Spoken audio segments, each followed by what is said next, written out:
My girlfriend's younger sister accused me of essay. I got expelled from university, fired, and isolated. 9 months later, the truth came out and suddenly everyone's sorry, but I am done. Hey everyone, before we jump into today's video, I need your help. We've noticed the channel is losing some traction and subscribing is one of the best ways you can support us. It's quick, free, and it helps us keep bringing you awesome content. Your support means the world. Let's keep this channel growing together. Thanks so much. Now, let's start the video. Hey Reddit. So this happened a few years ago, but I really need to get this off my chest. I was falsely accused just because I refused to cross a line. That wasn't the worst part. My parents didn't believe me. My girlfriend of 5 years blocked me everywhere and sided with her sister without even hearing me out. I lost everything. But 9 months later, the truth came out in a way no one saw coming. Here's what went down. I, 24 male, met my ex-girlfriend, Caddy, 24, female, sophomore year of high school. Started as lab partners in chemistry, ended up dating 3 months later. By the time we graduated, we were that couple everyone assumed would get married someday. 5 years together, and I never once thought about being with anyone else. Our families meshed perfectly. Her dad, Steve, was the mechanical type, always rebuilding engines in his garage and teaching me stuff my own dad never could. I remember the first time he showed me how to rebuild a carburetor on his '67 Camaro. Took us an entire Saturday, but by the end of it, I knew more about cars than I'd learned in 16 years from my father.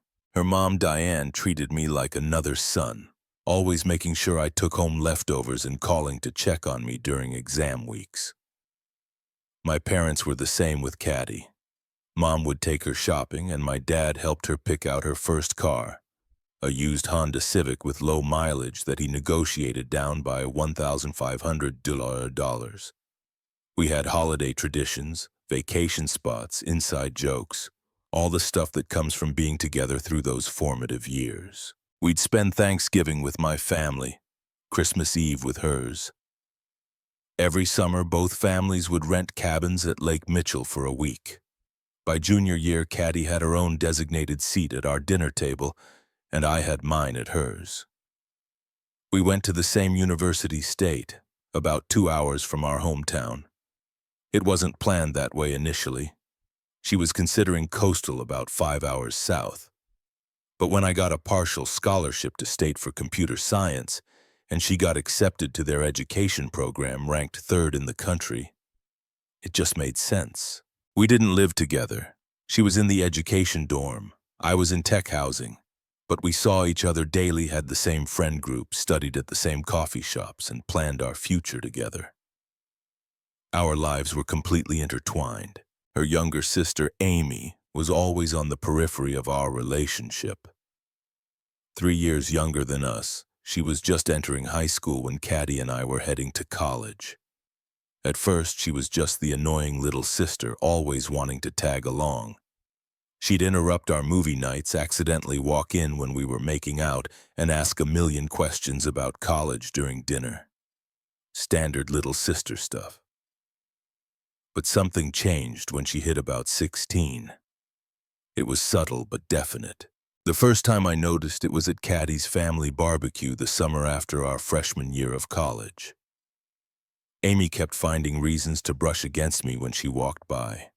She'd ask me to help her get stuff from high shelves even though her dad was taller than me. She'd wear these short shorts and bend over right in front of me to look for something in the cooler. I didn't think much of it. Figured it was just teenage awkwardness. Then it escalated. She started texting me directly, innocent at first, asking about homework or what Caddy might want for her birthday, but it shifted to more personal stuff. How her boyfriend didn't understand her. How guys her age were so immature, how she wished she could find someone like me. I showed Caddy some of the texts, trying to be transparent. She laughed it off. She's always had a little crush on you. It's harmless. It didn't feel harmless when Amy started showing up to parties she was too young for because she knew I'd be there. Or when she'd accidentally walk in on me changing at their house. or when she'd wear increasingly revealing clothes around me. I started avoiding their house when I knew Amy would be home alone, started making excuses to skip family events. Caddy noticed, and we fought about it a few times. "You're being weird about my sister," she'd say. "She's just a kid." But Amy wasn't just a kid. It happened in October of our junior year of college. I was doing well. 3.8 GPA, part-time job at a tech startup that was grooming me for full-time after graduation. The company was paying me $22 an hour to develop UI components, almost unheard of for an undergrad intern. My boss had already hinted at a $75,000 starting salary after graduation with stock options. I was even saving for an engagement ring, planning to propose after graduation the following year. Had about $4,800 stashed away in a separate account Caddy didn't know about. Caddy was at a weekend teaching conference in Chicago. She was studying elementary education. The conference was a big deal. Only 5 students from state were selected to attend. She'd been preparing for weeks, making contacts with principals and district administrators who could help her land a good position after graduation. We talked about settling in the Riverside district, where starting teacher salaries were $52,000, and housing was still affordable. I wasn't planning to go to her parents' house that weekend, but Steve called Friday afternoon asking if I could help him install some storage shelves in the garage. Said his back was acting up and he could use an extra set of hands. He'd bought some heavy-duty steel shelving from Harbor Freight, the kind rated for 1,500-pound bomberos per shelf. I'd always gotten along great with Steve, so I didn't hesitate. I headed over around 6 p.m., and we spent a few hours mounting the shelving units. Finished up around 9, and he offered me a sandwich and a soda before I headed out. Diane was at her sister's for the weekend, so it was just us and Amy in the house. I was halfway to my car when Amy came running out the front door. "Wait, my laptop is acting weird and I have a huge paper due Monday. Can you look at it real quick?" Steve was right there and said, "Yeah, help her out before you go. You're good with that computer stuff." So I followed her back inside. She led me to the kitchen table where her laptop was set up. The issue was simple. Just needed to clear her browser cache and restart. Took maybe 10 minutes. As I was getting up to leave, Amy moved into my path. "Thanks so much," she said, standing way too close. "You're always so helpful." I stepped back. "No problem. Tell your dad I said goodnight." She stepped forward again. "He went to take a shower. We're alone down here." She put her hand on my chest and looked up at me with this practiced expression. I'm sure she thought was seductive. "Amy, don't," I said, removing her hand. "This isn't appropriate." "Why not? I'm 18 now. It's not like it's illegal or anything because I'm with your sister. I love your sister." She moved even closer, backing me against the counter. "She doesn't have to know. I've seen how you look at me." "What? I don't look at you anyway except as my girlfriend's sister. This needs to stop." That's when she tried to kiss me. I turned my head and pushed her shoulders to create space between us. "Back off. This is never going to happen." Her face changed instantly. The flirty smile disappeared, replaced by something cold and hard. "You think you're too good for me? That I'm just some stupid kid? This isn't about you. It's about me and Caddy, Caddy, Caddy, Caddy. That's all anyone in this family talks about. Perfect Caddy with her perfect boyfriend and perfect future. It makes me sick." I grabbed my keys from the table. "I'm leaving. Don't talk about this again." As I walked out, she called after me. "You're such a jerk. You'll regret this."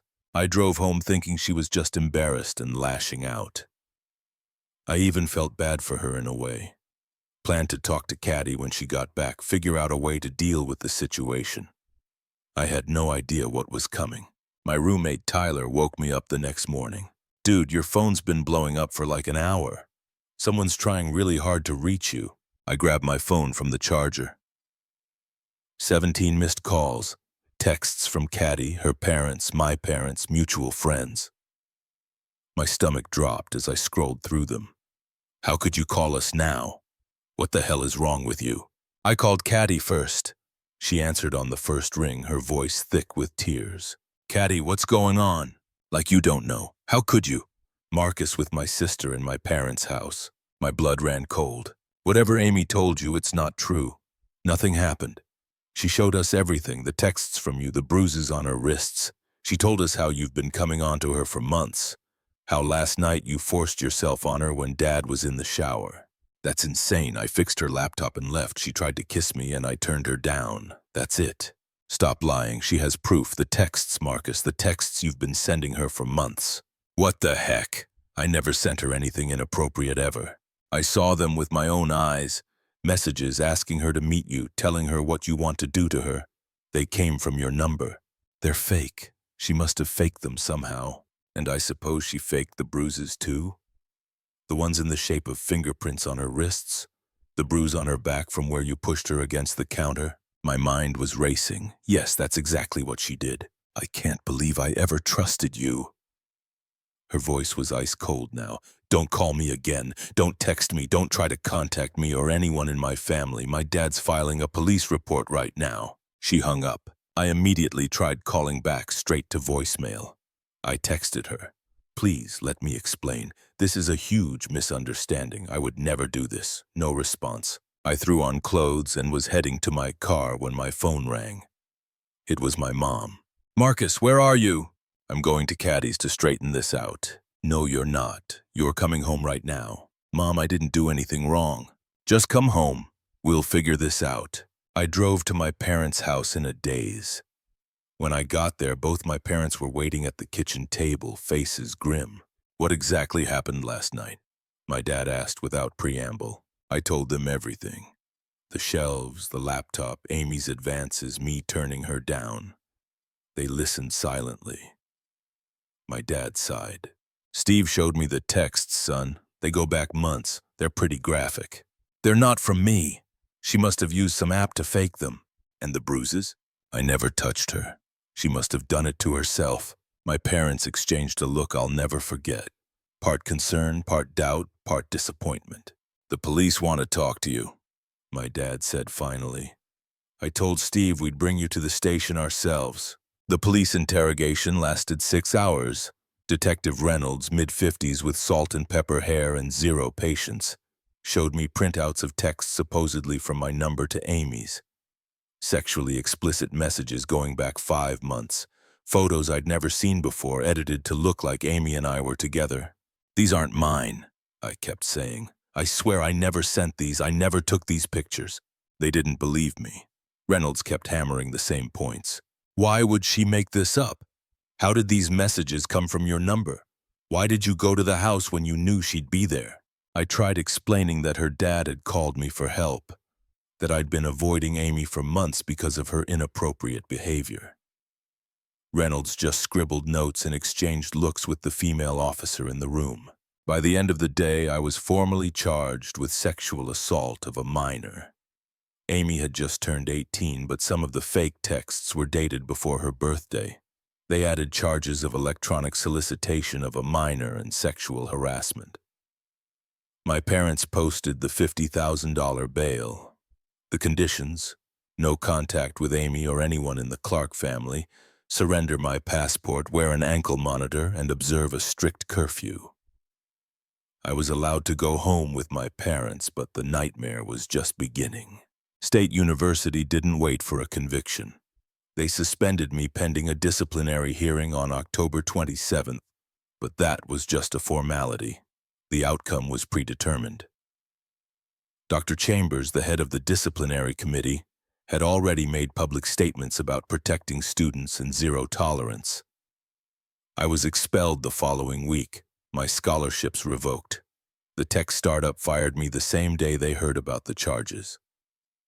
My boss, Mark, who'd been mentoring me for over a year, didn't even call personally. HR sent an email terminating my employment, effective immediately. My keycard access was deactivated. My company laptop was remotely wiped, and I was told to ship it back in the prepaid box they'd send. My bank froze my accounts due to an investigation, which meant I couldn't even access the $4,800 I'd saved for Caddy's ring. Friends disappeared overnight. People I'd known since elementary school suddenly couldn't remember my name. Social media became a war zone. Half my notifications were death threats, the other half just people unfriending me. Caddy blocked me everywhere, changed her phone number. Her friends, who had been my friends too, posted long statements about standing with victims and cutting toxic people out. Photos of me were removed from their Instagram feeds as if I'd never existed. My sister Grace was the only one in my immediate family who believed me without question. "Amy's always been obsessed with you," she said, "always asking me questions about you, trying to get me to show her your old yearbook photos. It was weird." My parents tried to be supportive, but I could see the doubt in their eyes. They got me a lawyer, Dave Hoffman, paid my bail, let me move back home. But they also set rules. I couldn't leave the house after 8 p.m. Couldn't have friends over. Had to share my location with them at all times. My dad started most conversations with, "If there's anything you're not telling us." My mom cried constantly. They never directly accused me, but they didn't fully believe me either. The financial impact was immediate and devastating. I lost my tuition for that semester, $14,300. No refunds for expelled students. Lost my housing deposit, $1,800. Had to pay for a criminal defense lawyer, which drained my savings in about 3 days. Dave's retainer was $10,000, and he estimated the total cost could hit $50,000 depending on whether we went to trial. I couldn't get a job. Nobody wants to hire someone facing SA charges. I tried gig work, but the ankle monitor made that nearly impossible. My parents covered my legal fees but reminded me constantly how much it was costing them. They'd planned to use that money to help Grace with college next year. Now they were talking about second mortgages and cashing out retirement funds. The isolation was suffocating.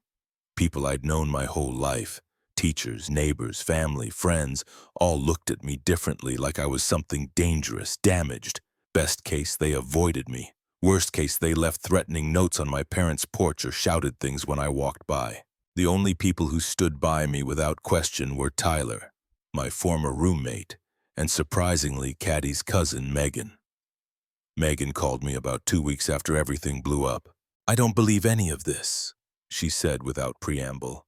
"Amy's been jealous of Caddy forever, and she's always had a thing for you. She makes up stories all the time." "Like what kind of stories?" I asked, desperate for anything that might help my case. "Like when she was 15, she told everyone she was dating this college sophomore who turned out to be completely made up. She even showed people texts from him that she'd clearly written herself, and last year she claimed her math teacher was hitting on her, but it turned out he just gave her a bad grade and she wanted to get him fired. It helped to have someone from Caddy's family on my side, but it didn't change my situation. The prosecutor was pushing for maximum penalties. Dave was already talking about plea deals. "I understand you don't want to consider it," he said during one of our strategy sessions, "but I need you to know what's on the table. First-time offender, you're looking at a 5 to 7 year sentence if convicted on all counts. The plea would drop it to 3 with the possibility of parole after 18 months. I'm not pleading guilty to something I didn't do," I told him. "Keep fighting." Months passed and things only got worse. The preliminary hearings in November and December didn't go well. Judge Patterson, a stern woman in her 60s, seemed predisposed to believe Amy. Dave kept trying to get the text evidence thrown out, arguing they could have been falsified, but without proof of tampering, the judge allowed them. Amy's testimony in this January hearing was devastating. She cried at all the right moments, looked vulnerable and scared. She described months of grooming, how I'd slowly pushed boundaries, made her feel special, and then threatened her. How I'd grabbed her wrists hard enough to bruise when she finally said no, pushed her against the counter when she tried to get away. She was a terrifyingly good liar. Watching her, I almost believed it myself. Tyler testified as a character witness for me, but he hadn't been there that night. Megan wanted to testify about Amy's history of lying. but her parents threatened to cut her off financially if she got involved. My sister spoke about Amy's weird obsession with me over the years, but the prosecution painted it as a schoolgirl crush that I'd exploited. By month 4, February, Dave was strongly recommending a plea deal. "The text evidence is damning," he said. "The physical evidence supports her story. Her testimony is compelling. If we go to trial and lose, you're looking at 5 to 10 years. Take the deal. 3 years. Possibility of parole after 18 months. I'm not pleading guilty to something I didn't do," I told him. "Keep fighting." But even I was losing hope. The trial was set for July, 9 months after the incident. I'd spent those months living like a prisoner in my parents' house. No job, no school, no friends, no future. Some days I didn't even get out of bed. Depression hit me hard. I stopped eating regularly, stopped showering sometimes. What was the point? My life as I knew it was over. Even if by some miracle I was acquitted, the damage was done. My reputation was destroyed. My career trajectory derailed. My relationship with Caddy, 5 years of my life, gone in an instant. The worst part was knowing she was out there believing I was capable of this, that after 5 years together she could think I would do something so horrible that she didn't even question it. Didn't even give me a chance to explain. In March, about 5 months in, I hit rock bottom. Came close to ending it all. Had it all planned out. Tyler showed up unexpectedly that day. Found me sitting on my bed staring at a bottle of pills. He stayed with me for 3 days straight, barely sleeping, making sure I was okay. "We're going to beat this," he kept saying. "Something will break. The truth always comes out." I didn't believe him, but I went through the motions, started showering again, eating regularly, going through the case files with Dave, looking for anything that might help. And then in April, we got our first real break. Dave had hired a digital forensics expert named Kevin to analyze the text messages. Kevin was expensive, $30, $75 an hour, but worth every penny. After weeks of examination, he found inconsistencies in the metadata, timestamps that didn't align, formatting differences that suggested the text had been manipulated. "It's not definitive proof of tampering," Dave warned, "but it's enough to create reasonable doubt about the authenticity of the evidence." We filed a motion to have the text evidence reconsidered. The judge granted it reluctantly.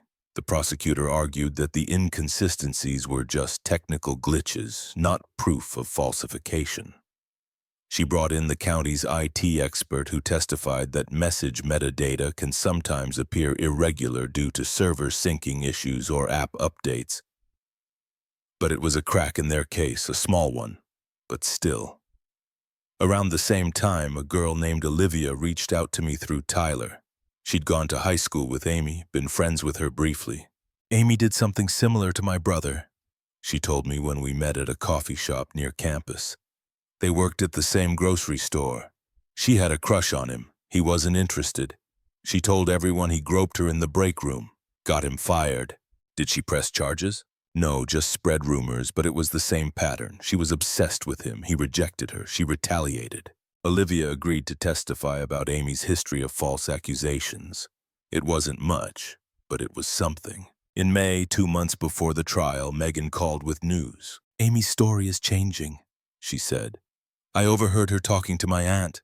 Some of the details are different now. The timeline, what exactly happened. I think she's worried about getting caught in inconsistencies." Dave filed for another discovery motion requesting any new statements from Amy. The prosecution objected, but the judge ordered them to provide updated testimony. Sure enough, Amy's story had shifted. Now, she claimed I'd been grooming her for over a year, not just months. Said the assault happened in the kitchen and continued into the living room. Said I'd threatened her multiple times after that night, which is why she waited until the next day to tell anyone. "This is good for us," Dave said. "Changing stories make for less credible witnesses, but we still had no smoking gun, no definitive proof that she was lying. The trial date was getting closer and my future still hung in the balance. The summer crawled by. My ankle monitor chafed in the heat. My parents' house felt more like a prison with each passing day. The trial was set for July 17th, and as it approached, my anxiety spiraled.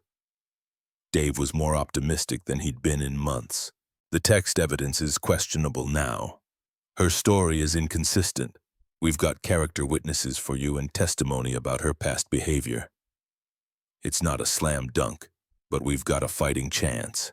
A week before the trial, I got an unexpected visitor. Caddy's dad, Steve, showed up at my parents' house. My dad answered the door and nearly slammed it in his face, but Steve begged for 5 minutes. They brought him to the backyard where I was sitting. He looked terrible. Didn't sit down. "I need to ask you something," he said, his voice rough. "Man to man, did you touch my daughter?" I looked him straight in the eyes. "No, sir. I never touched Amy inappropriately. I never sent her those texts. I never did any of the things she's accused me of." He studied my face for a long moment. "There are some things that aren't adding up in her story, things she said happened when they couldn't have." My heart raced. "Like what?" He shook his head. "I can't discuss the details, but I needed to hear it from you directly." He left without another word. I told Dave about the visit immediately. "This could be significant," Dave said. "If her own father is having doubts, the jury might too." The day before the trial, the prosecutor called Dave with a new plea offer. 18 months, possibility of parole after 9 to be served in a minimum security facility. "They're getting nervous," Dave said. "They know their case has weaknesses." I turned it down. After coming this far, I was going to see it through. Either I'd be exonerated or I'd go down fighting. The night before the trial, I couldn't sleep. I sat on my parents' back porch until dawn, watching the stars fade and thinking about how different my life should have been. I should have been heading into my senior year of college. Should have been planning a future with Caddy. Should have been working towards goals and dreams, not fighting to stay out of prison for something I didn't do. When the sun came up, I showered, put on the suit Dave had brought me, and prepared to face whatever came next. The courthouse was packed. Local media had picked up the story, small-town college student accused of assaulting girlfriend's sister. People love that kind of drama when it's not happening to them. I saw Caddy for the first time in 9 months. She was sitting with her mother in the gallery behind the prosecutor. She didn't look at me. She'd lost weight, her cheekbones more prominent than I remembered. She kept twisting a tissue in her hands. Amy was there too, dressed conservatively, hair pulled back, looking young and vulnerable, the perfect victim. My stomach churned. She didn't look like someone carrying the weight of a massive lie. The trial began with opening statements. The prosecutor painted me as a predator who had used my relationship with Caddy to gain access to Amy, groomed her over time, then assaulted her when she finally rejected me. Dave countered with the story of a jealous younger sister who had manufactured evidence and accusations after being rejected herself. The prosecution presented their evidence first. The texts, photos of Amy's bruises, medical reports confirming the injuries were consistent with her story. Amy's tearful testimony, which she'd clearly rehearsed. She stumbled a few times when pressed on the inconsistencies in her story, but quickly recovered, claiming she'd been traumatized and confused about some details.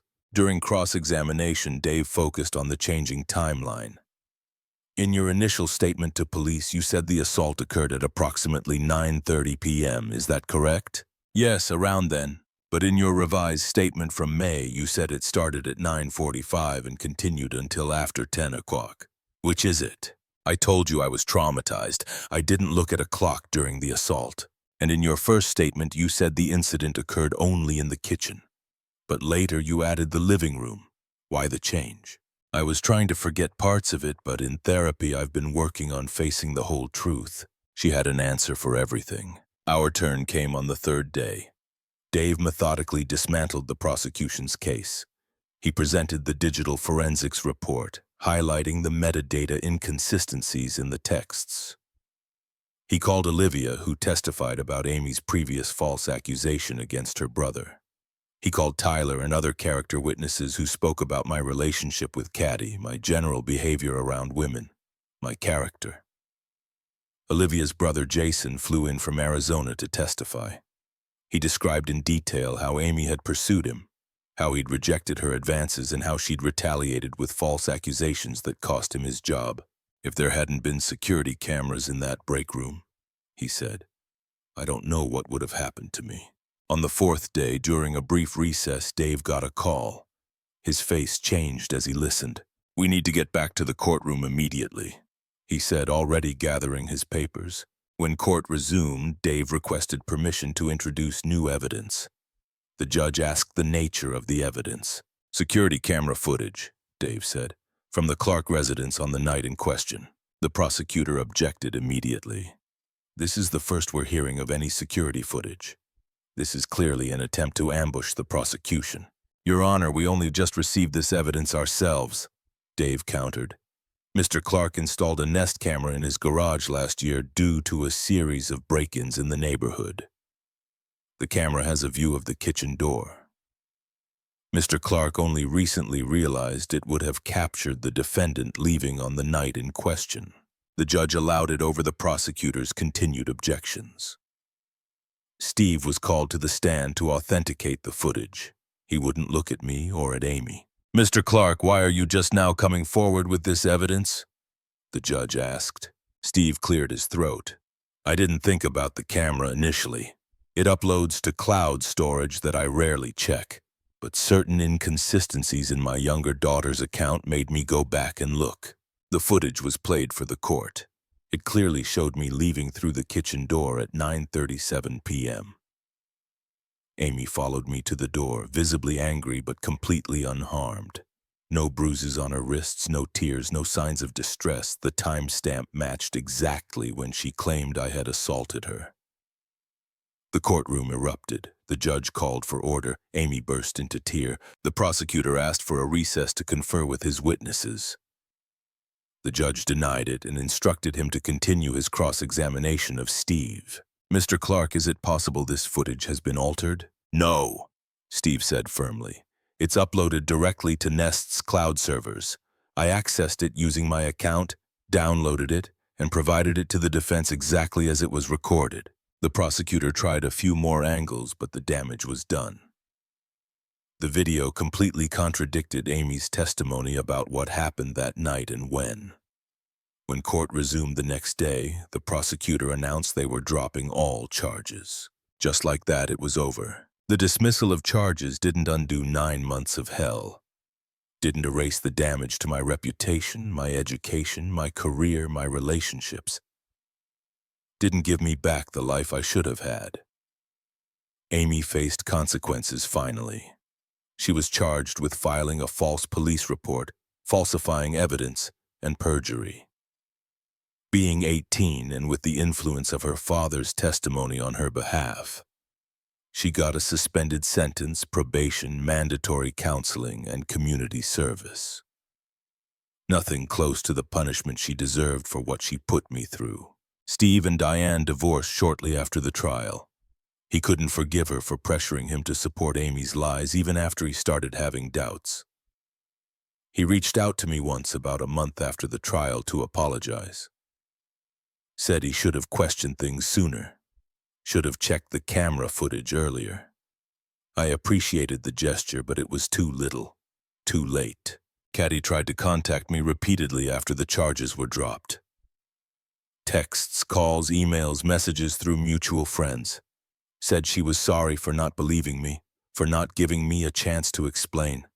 Said she missed me, wanted to try again. I blocked her number, her email, all social media.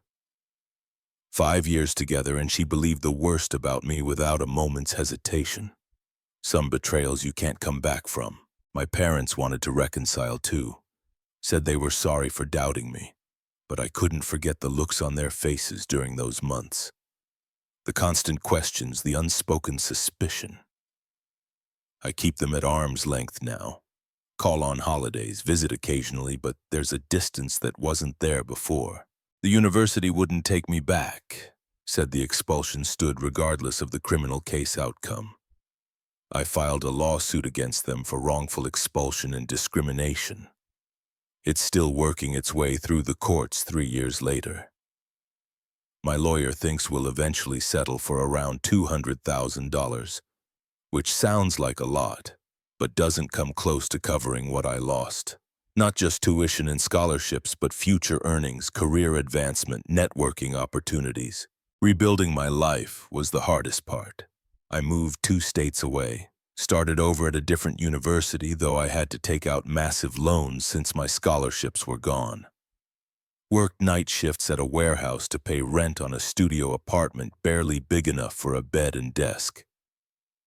$14.50 an hour, no benefits, loading boxes from 11 o'clock p.m. to 7 o'clock a.m., then trying to stay awake through classes. Tyler moved out to join me about a year later. Got a job at the same warehouse while he finished his degree online. Having someone who knew me before, who stood by me through everything, helped more than I can say. Megan stays in touch. She was ostracized by her family for supporting me, but she doesn't regret it. I always knew Amy was trouble, she says. Just didn't know how much. She finished her degree and moved to Seattle last year. We still talk weekly. It's been 3 years since the charges were dropped. Almost 4 since that night in the kitchen. I finally got my degree last spring. Found a decent job in software development. Not the career trajectory I planned on, but it pays the bills. $68,000 a year. Decent health insurance. 401k match. I'm slowly building a new life, one that isn't defined by what happened. Some days are harder than others. Some days I wake up angry at all that was taken from me. Other days I'm just grateful to have been cleared, to have avoided the far worse fate that could have been mine if that camera footage hadn't existed. If Steve hadn't installed that camera, or if he hadn't gone looking through the footage, I'd likely be sitting in a cell right now. My entire future hinged on a piece of technology that could easily have not been there. The financial impact continues. I'm $86,000 in student loan debt. My credit was destroyed during those 9 months when I couldn't make payments on anything. My parents burned through most of their retirement savings on legal fees. Dave's final bill came to $73,500. Worth every penny, but it'll take years for my family to recover. Dating is complicated. I'm always paranoid about how much to share and when. Tell a new girl too soon about what happened and she might see me as damaged goods or wonder if there was some truth to it. After all, wait too long and it feels like I'm hiding something important. I've had a few short relationships, but nothing serious. Trust doesn't come easily anymore. Olivia and I keep in touch too. Her brother went through something similar to me, though on a smaller scale. We get together sometimes to talk about it. There's comfort in knowing someone else who understands. I check public records occasionally to see what Amy's up to. She finished her degree, moved to Portland, got a job in marketing, posts happy pictures on Instagram like she never tried to destroy someone's life. Her probation ended last year.